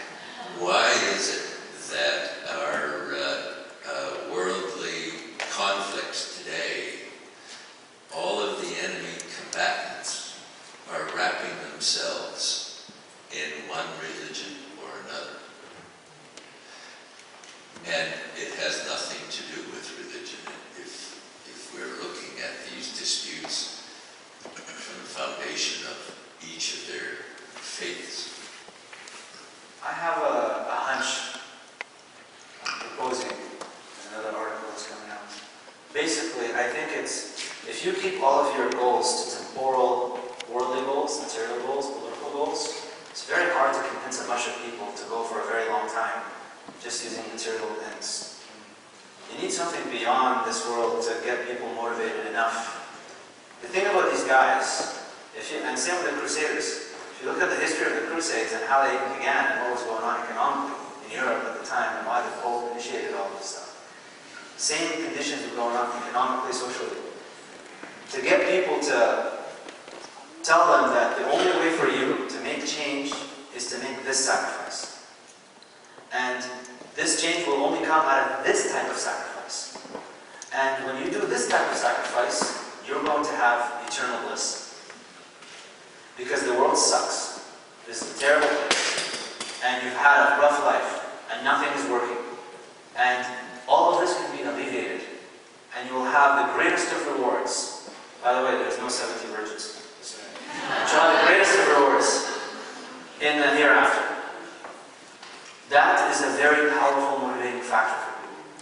And if you look, there's actually an interesting case. Mehdi Hassan wrote an article for the Huffington Post. I'm mentioning these things for people that are interested to look into them. Two guys that were caught in England on their way to Turkey to go into Syria. When they searched their luggage, they found the Quran for Dummies and Islam for the Idiot Guide to Islam. They were Muslim. They thought they were going on jihad. Jihadi John, this guy that they just discovered, Muhammad al-Wazi, he's a British whatever. This guy, Tanzania explained why they denied him entry, because initially in the news they said he was going for jihad in Somalia. They revealed why they actually kicked him out. He was drunk and belligerent with his buddies after they landed from a 10-hour flight. They were drinking throughout the whole flight, came down, insulted the staff, too drunk, and they just wrapped him up and sent him back. Well, drinking is not permissible in Islam. You know, and this guy, the September 11th guys, they were at strip clubs the night before and eating pizza for doing this. They feel a sense of nothing is working. They have all of these guys in power who are not allowing any change to happen. We're all suffering. Actually, in the article that I'm publishing soon, I have a translation of Islam Yakin's post. He wrote it in Arabic. And he said in it, I was sitting with my friends, and we were reflecting on the conditions of Muslims in Burma, in Syria, in Palestine, and we felt like we needed to create a change. And we felt like, just gut instinct, we had to do something, but we didn't know what. We just needed to do something. And so we looked at the books, and we saw the past glories of Muslims, and our golden age, and our military conquests, and things like that, and the virtues of doing these things. And so we felt, that's it, we're going to have to do it. And then he says, I went to my Quran teacher, who's an Azhari graduate, but he's now with the government. And he asked him, oh, I want to do this. And his teacher basically told him, this is not the way to go. Like, this is not a right thing to do. He dismissed him. And he said, oh, he just went back and forth, and he just avoided and evaded my questions. And he didn't answer me. So I went back. And then as I went and I opened the Quran, I found all my answers. And in Quran it says, well, say if your parents and your siblings, and all, because he said, I was worried about my parents and if they'll approve this trip. Then I found this verse that says, if your parents are more beloved to you than God, then you're going to go to hell. So he just uses it like, it's just such a silly, very basic, it's such a simpleton way of thinking. But he sees that I need to do something. If you just restrict it to, let's fight for freedom, and let's just get democracy, and let's just get, self-determination. Okay, then what? You want me to die for this? A lot of people say, I don't think so. You know what? I'm okay. I'll just eat my bread and cheese, and at least I'm alive. But if you tell them, hereafter, in the next world, it's going to be a big deal. You're not going to be taken into account. All your sins will be forgiven. Just do this type of sacrifice. And if you look at the leadership of ISIS, by the way, this is a very interesting thing. All of their top leaders, they're all ex-Ba'athists from Saddam's army. Ba'athist party, the Ba'athist party. They're all from Saddam's party. And you see pictures of them, and actually I was looking at some, because I'm a political commentator as well. I was looking at some of their correspondences, and you see some of them actually telling each other, oh, we need to grow our beards, because that's like a form of authority, and we can project some authenticity to the tradition. They actually grew their beards specifically for these young men to entice them and come in. And now we have reports of young men who were able to defect and leave safely and get back into Turkey, saying it is nothing like the propaganda. This is like God's hell on earth. You think you're coming in for all of these glories and all the Hollywood propaganda videos that they post? Nothing like it. So it's just to lure people in, get them in, and then have something to motivate them and keep them going. I hope that answers, very lengthy answer to it. I'd like to thank you for explaining the Prophet's peaceful intent, and I really, really did feel good about coming to hear that. I do wonder, however, how you can denounce spiritual experience so readily, whether it's a Sufi such as Rumi or a Christian mystic such as Teresa of Avila. Spiritual experience informs all religions and is compatible with all religions, and I found it difficult to hear you just denounce it so readily. So I'd like to hear what you can say. Yeah, I'm not denouncing spiritual experience. It sounded No, it's real. It's real. What I'm denouncing is the thought that you can just engage in some activity. Whatever it is, just do the activity for the goal of achieving that experience. Yeah, I'm not talking about it being an activity. I'm talking about a movement which is guided by the Spirit, which brings movement and action into being from the Spirit. And that's how I use some of the Sufis that my friend has been involved with, and also a lot of Christian mystics and other religions, including Buddhism, the Dalai Lama. Many religions have a mystic experience which is far beyond and greater than the dogma, which comes from the mind alone. So I just would like to hear what you have to say about that. Okay, so we don't reject spiritual experience. It's a real thing. What we're rejecting is, if I recite the Quran, for example, and I'm sitting down, anybody, like all Muslims, when they recite the Quran, you'll notice that they all of a sudden start to sway back and forth. This is not a voluntary thing. I don't start the Quran by swaying. It just comes about from the recitation. But this is something that we believe to be divinely inspired, and so we're reciting it, so it comes up that way. What's going on with a lot of the folkloric Sufism that's come about, and so-called perennial philosophy, perennialists, is not that. They're actually rejecting the divine source that says that this is the way that you need to do it. So for example, prayer. I'll give you an example actually. One of the colleagues of mine, he wrote an article, equated prayer to yoga. And then he said that the prayer is just, he started talking about breathing and started talking about all the physical things that you need to do in order for you to get the most out of your prayer. But if you look at all of the, even what the Prophet said and what the companions said and how this tradition has been transmitted, how to perform the prayer, we don't care about how you breathe. We don't care about your movement so much, because if you're someone who's paralyzed from the waist down and you can't get up and pray, does that mean you don't have access to that spiritual experience? Of course not. If you're someone who's a paraplegic and you can't move at all, Stephen Hawkins, can he not have a spiritual experience? He can, because for us the prayer is not necessarily about the physical action. If you look at the folkloric actions, and I've actually seen them up front, they go around and they tell you, you need to breathe like this, you need to jump like this, you need to do this, you need to do that. That's what I'm talking about. Well, because it's a physical thing, you're inducing a physiological effect by jumping up and down in a certain pattern that you created. Nobody told you, you just made it up. It's the same as drug hallucinations, because it's just a physiological effect that you're just inducing. Yeah, that's what I'm talking about. But someone who's deep in meditation, deep in prayer, experiencing something, a movement that's coming in from within, we have nothing to say about that. This is God's business, not mine.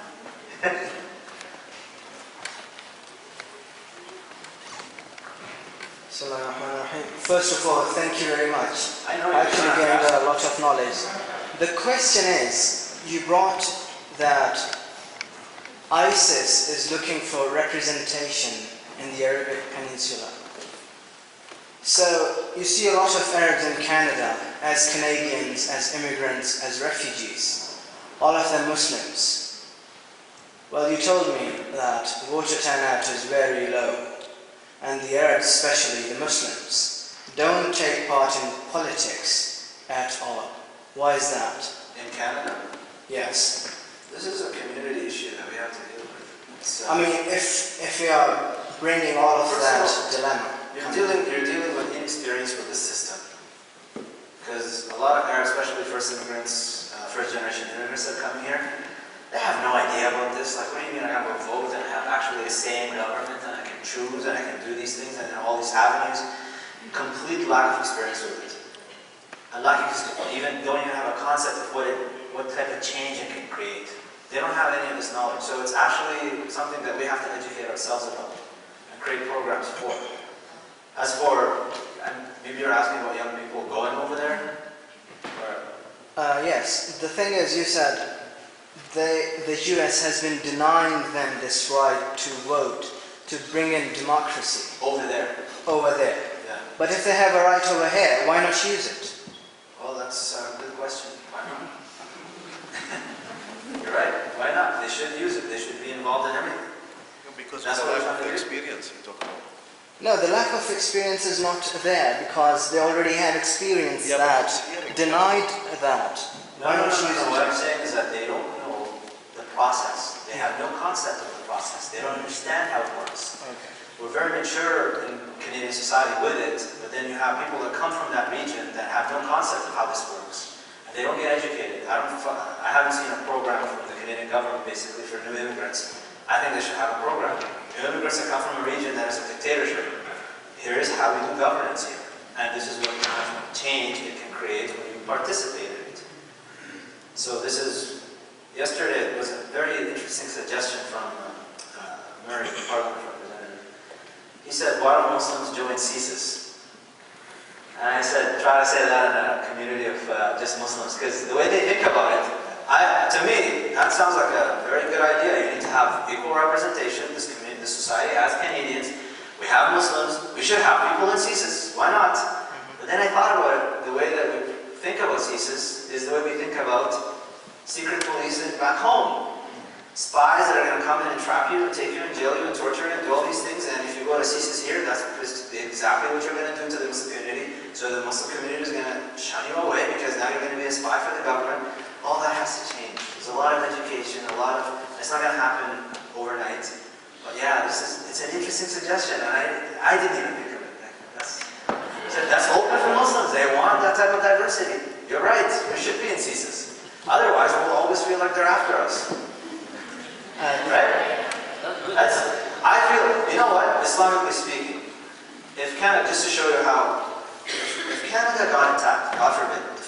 got attacked, it is an obligation upon Muslims, young men who are able to enter and wage jihad in protection of Canada. I'll let that sink in for a minute.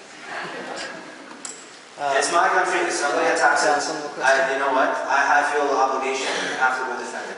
That's actually what jihad is about. Regardless of who, Muslims, non-Muslims, who's there, because that's the first covenant of Medina. The Prophet Muhammad, when he first entered, the covenant was not based on religion. He actually told me it's not about religion anymore. We have Jewish tribes, we have polytheistic tribes, we have some atheists around here, we have some Christians. All of us are in this together. This is our state. We're all going to have a covenant between the tribes that we're going to defend it no matter what against any intrusion that comes from outside. We're all going to help each other, and he actually made brethren between people, and that's how he's ran it. So this is how you do it now. Hi, I think I'm supposed to go next, but thank you very much. I guess because the microphone's on, that sort of tells me it's okay. Okay.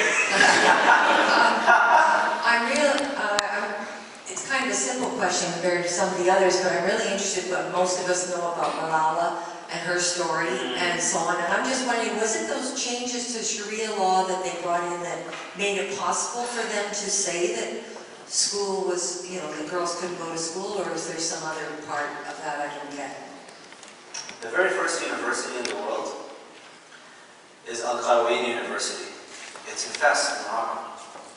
It was built by Fatima Fihriya, a woman, a Muslim woman, who was competing with her sister, who was also building another university. So, you want to talk about what Islam versus what's going on with these guys. I don't know the specifics of the region to speak too much about the politics of it, but I can tell you that when it comes to religion, the Prophet's wife Aisha, he told us specifically, take half of your religion from her.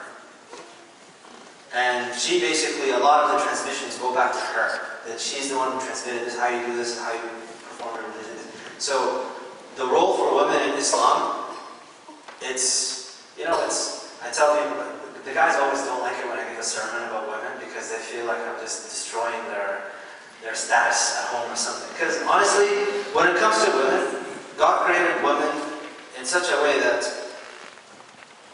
during, let's say their menstrual periods every month, women don't pray. Okay? They don't perform the prayer because they can't perform the ritual purifications. So during that time, they don't pray, they don't recite the Quran mostly, they don't fast either. All the physical religious obligations actually are suspended during that time. Because, you know what, that's a crazy time anyways, and you can't add that to it. What's interesting about it is that women can go up to 15 days per month without performing any rituals, without stepping a foot in the mosque, and their spiritual state is still high.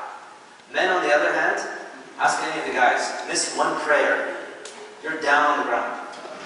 So for us, religion is actually, for men, is much more difficult.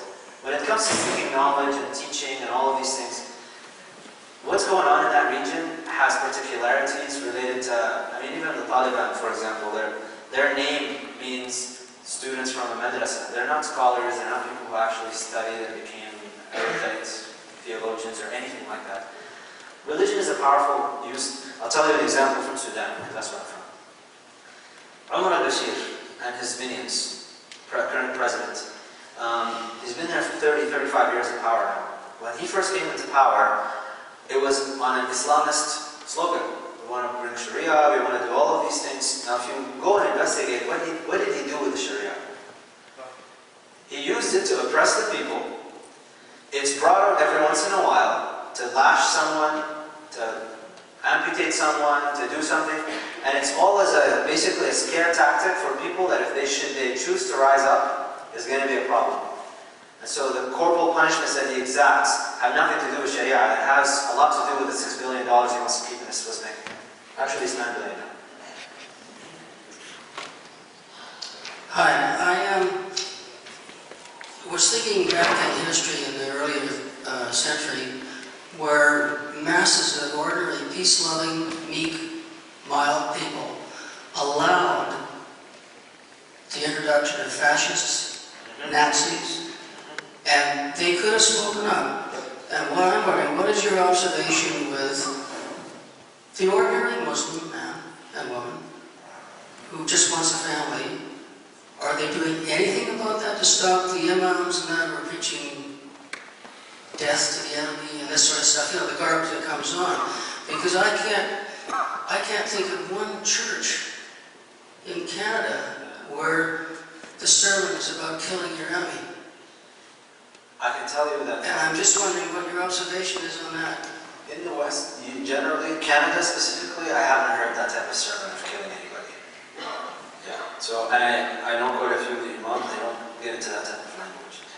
If you want to talk about the Middle East, North Africa, that happens over there. But again, politics, tensions, you can't just have a family. You know, the dream of, I just want to have a family and just raise kids and things. A lot of people are not able to get married because they can't even feed themselves. You have 30-some-year-olds after university, left university 5-7 years, and they're still living at home with their parents because they can't afford to even rent an apartment on their own, let alone get married and raise a family or anything like that.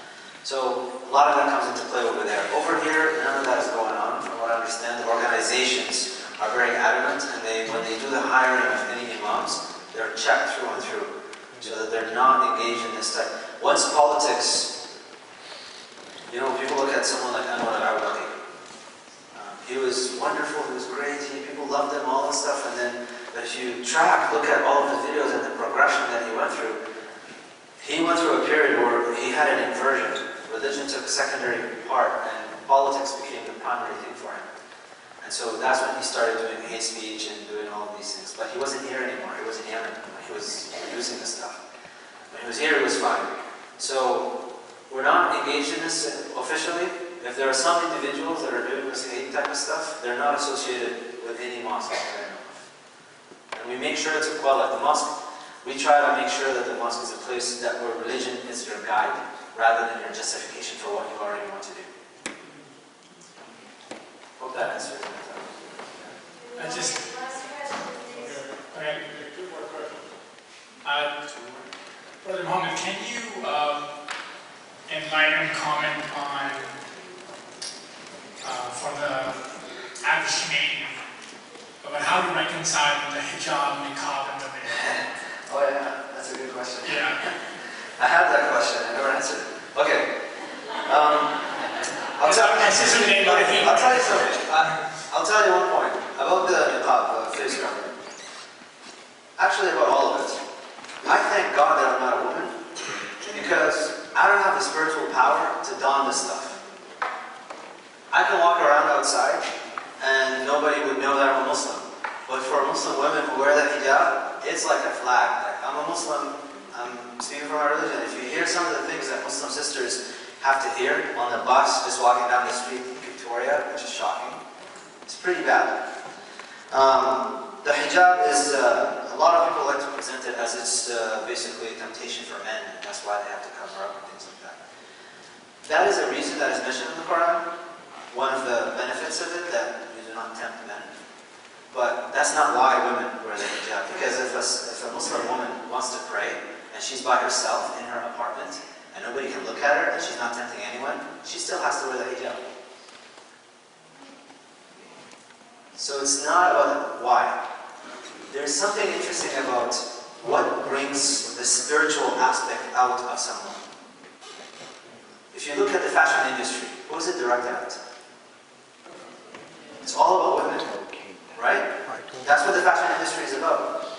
Now, what is the defining quality of the fashion industry? It's material exposition of yourself to everyone else. What that does, it seems, why God wants a woman to dress modestly and cover up, is to allow the spiritual realm to be able to come out. Because when you focus on the material, the spiritual is suffocating. So if you want to pray, you get into a modest position. You don't put on your Chanel and you put on your Gucci bag and all of that stuff, and then you know what I mean, and show off and try to put yourself in a position that I'm going to be all prettied up. You dress modestly. For men, I use this all the time. A lot of guys, I'm perfectly happy wearing the same clothes every day. That's fine. They smell a little bit. Guys don't really care that much. They're okay with that. So for them, the spiritual, and guys have hijab too, by the way. If you notice, I'm all covered up except for my head and my hands. Guys are also encouraged to dress modestly. As for the niqab, covering the face, it is an opinion, it is a very strong opinion in the Islamic tradition. And it's based on the practice of the wives of the Prophet. They covered their face. So anybody that comes in and says it has nothing to do with Islam, it's cultural, they're being disingenuous. It is in Islamic tradition. Secondly, I'm not going to project my weakness on a Muslim sister who wants to cover up her face because I can't. Because when she's covered up her face and she's walking, she's actually reminding me that you're too weak. I can do this and you can't. And so I try to basically bring her down by telling her to uncover her face. This is a liberal democracy. People want to cover up their face for religious purposes. I was actually puzzled by the question, would you like the cross to be taken down? I don't go visit somebody's house and tell them how to do their decor. You're inviting me to your home, your spiritual home. I'm perfectly happy doing this in front of a large cross. Doesn't matter to me, it's your religion, you should express it however you feel it's appropriate to express it. So any of these calls that women should uncover their face and do that, and by the way, the jurist did say that for government purposes, for security purposes, if you're asked for the sister, for the Muslim sister, if you're asked to identify yourself, you can uncover your face just to identify yourself and then cover it back. But we make a fuss about these things. I think we should ask ourselves deeper questions as to why is this bothering me? Why is it a problem for me? This is their business and that's what they want to do. We are okay, totally okay, over the summertime. A lot of the guys, in Islam, the first obligation, by the way, is for, and with regards to this, is for the men to lower their gaze, not for the women to cover up. The covering for the women comes later. It's the men having to lower their gaze. And a lot of the guys have a lot of trouble in the summertime. Because it's just all over the place. But we don't object to that, right? People want to dress in short shorts and tank tops and spaghetti straps and whatever. We don't say anything. Right? I've seen a girl actually walk into Thrifties in her bikini. I'm like, what am I going to do? Like, I'm not going to say anything to her. I'm not allowed. So we have the opposite end of the spectrum of someone who wants to be covered up. And MIT released a paper. It was 3 or 4 years ago. It was a very interesting paper. They looked at men's brains and how they activate. You guys know about this? You can guess? The region of the brain that activates when I look at this cup, which I use to drink water, is not the same region of the brain that activates when I look at the cake, for example. Because I look at this cup as something that has no agency. It is a tool for me to use. When I look at Kate, I look at her as someone who has agency. She has thought, she's a person. They did a study from MIT, and they got young men, and they showed them a picture of the same woman. In one picture, she was scantily clad, dressed, and in the other picture, she was wearing a sweater and all covered up. And they looked at the brain activation. What do you think happened? The one where she was scantily clad, the area of the brain that lit up was the same area that was for tools. She was no longer a person with agency. The area of the brain that lit up when she was covered up was the one with a person with agency. Now the Quran says it has been made beautified for people, specifically for men, the adornments of this world, and then it starts off with women. You look at guys who are what attracts a guy to a girl? Visual, they want to see. And they've actually done studies on this where they show erotic pictures to men. They all get excited. This was at Stanford. All get excited. The right brain activations. All of that happens. And they show the same pictures to women. Nothing really happens. They don't really care, but they get disgusted. On the other hand, read an erotic novel to a guy, and they're like, "What do you like? No concept. Do it to a woman. She's all hot and just sweaty." So this is what the difference is between this idea of you should get a hold of yourself, get a grip of yourself. There's a physiological activation that's happening from men that they do not have control over. And for women, you ask women to wear the hijab, one of the reasons they study is because I want to be treated as a person. I don't want you to look at me in some sexual way and use me as an animal or anything like that. I want to be talked to with thoughts. Evaluate my thoughts. Don't evaluate how long my hair is and how pretty my dye is and how this and that. So that's really it. The way we look at it from Islamic tradition, God created you. He knows you better than you know yourself. And He put put in some rules and regulations, and they're for the benefit of man. Not because God is personally invested in you doing this or not doing that. It doesn't harm God whether you do this way or that way. It's about human beings and what we do to ourselves. So that's really the point of that. I hope that answers the question.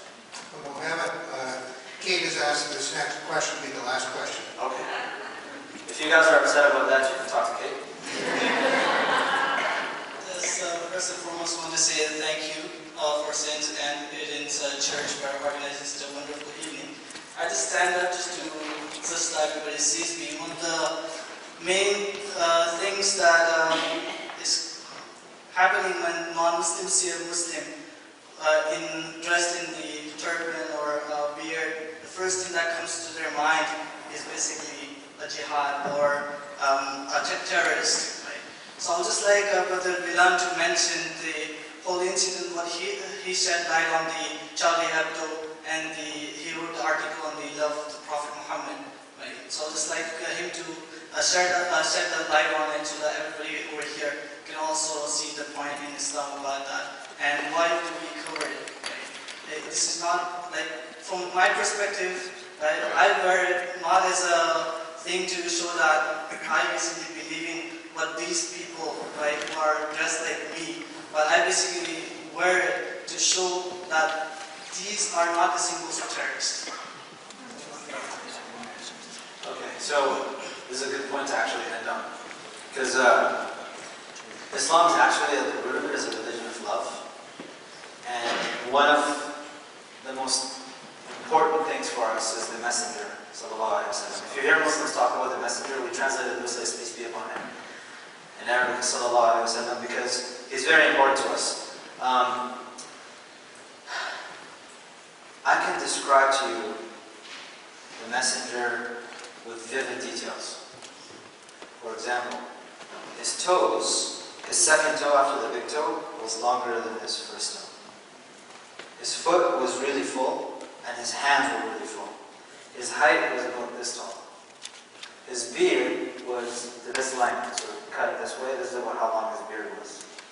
His hair it wasn't like my hair, and it wasn't totally flowy. When he would go into a bow position and his hair would go down, he would take it up like that and it would stick.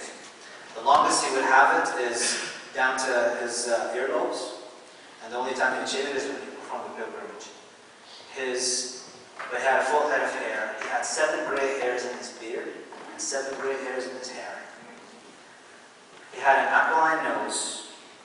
The pupils of his eyes were really black and the white was really white. His eyebrows were really full and had full lips. His teeth were really white and really straight. And when he spoke, people said that it was like a light coming from his mouth. When people saw him, they said it felt like they saw the moon, like the full moon on a clear night when he's coming. When he would, his stomach, he had like a bit of a six-pack. It was flat with his chest.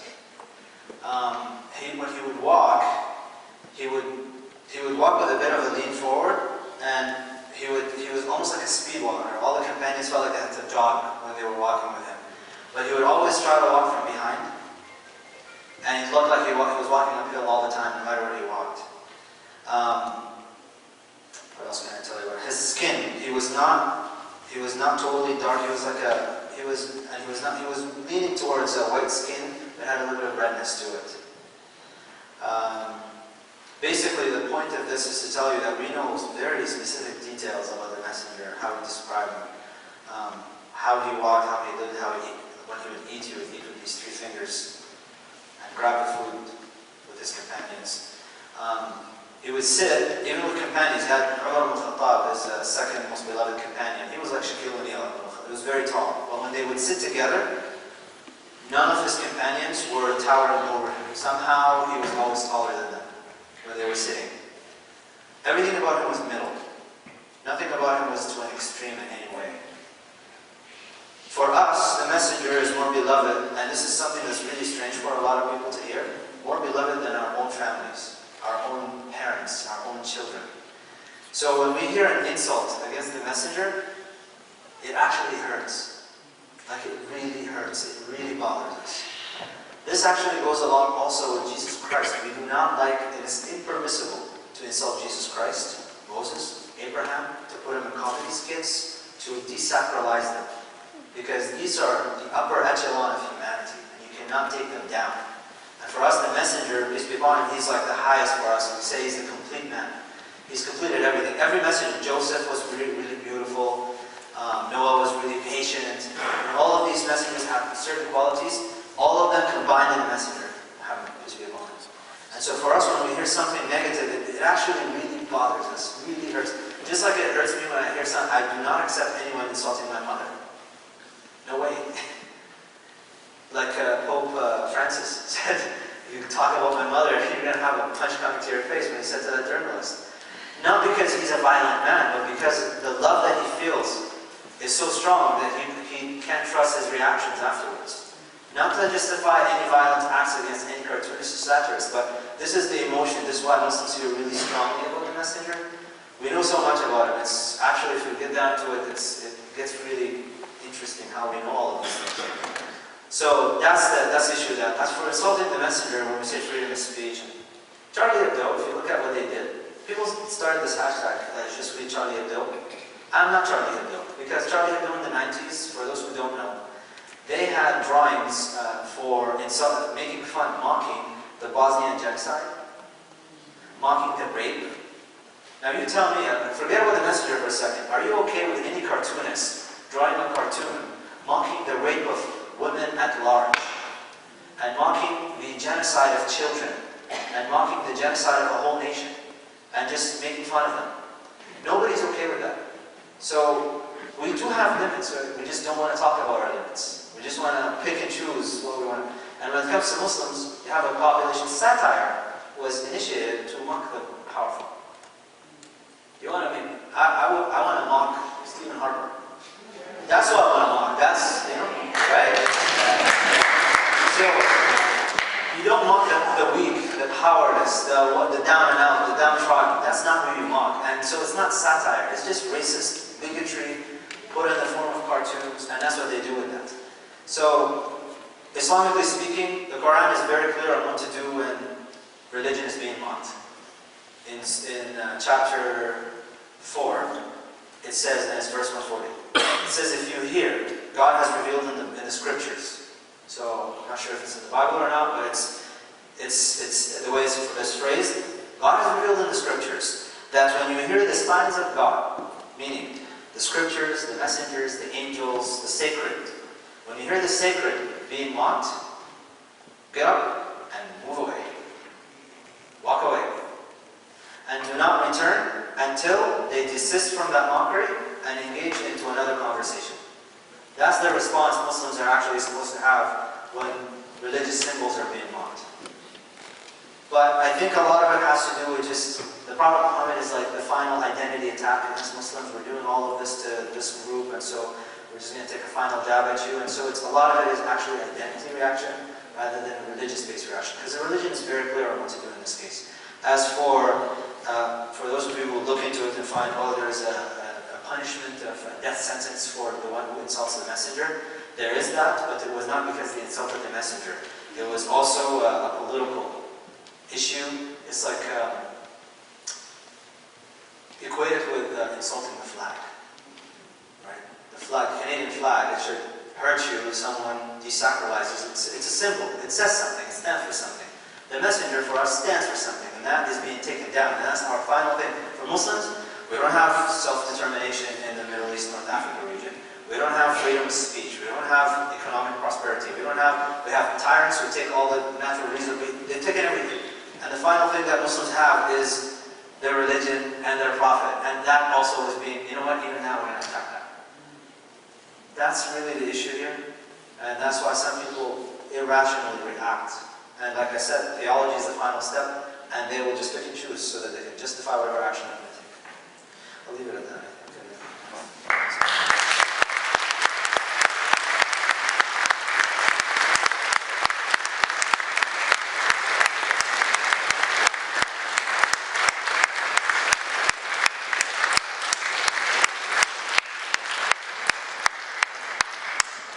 Thank you very much. That was wonderful and very helpful. for me, and I'm sure for many others. Now, please let me remind you, don't walk away. Come and visit, come and chat, come and meet us, and have refreshments with us in the back. There's good things to eat, coffee, tea, juice, and water. So please come and join us and just get to know us a little bit and allow us to get to know you. So right through that door. And now I would like finally to give you Ross again, just for the final closing. Friends, can we stand? And could I ask Sarah and Mohammed to come? And Kate, would you get something from the front for us? Sarah, where did you go? Doesn't she like crowds? No. Okay, we could imagine that the one who's having to listen to him debrief all our questions tonight is Sarah, and she's out there. We'll pray for her too. Let's say a little prayer and then be guilty of talking a little bit after prayer. So, Holy One, Creator of the cosmos, of all of us and all that lives and breathes and has its being, we are your children and we seek to understand your divine ways.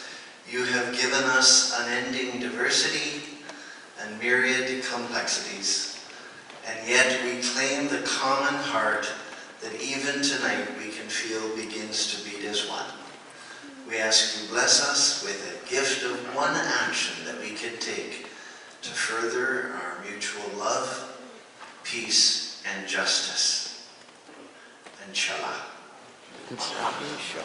We want you to accept this little gift. It's a prayer shawl, and it's woven by the women here, and it has on it some interfaith symbols, and we hope you enjoy it, and always remember our fellowship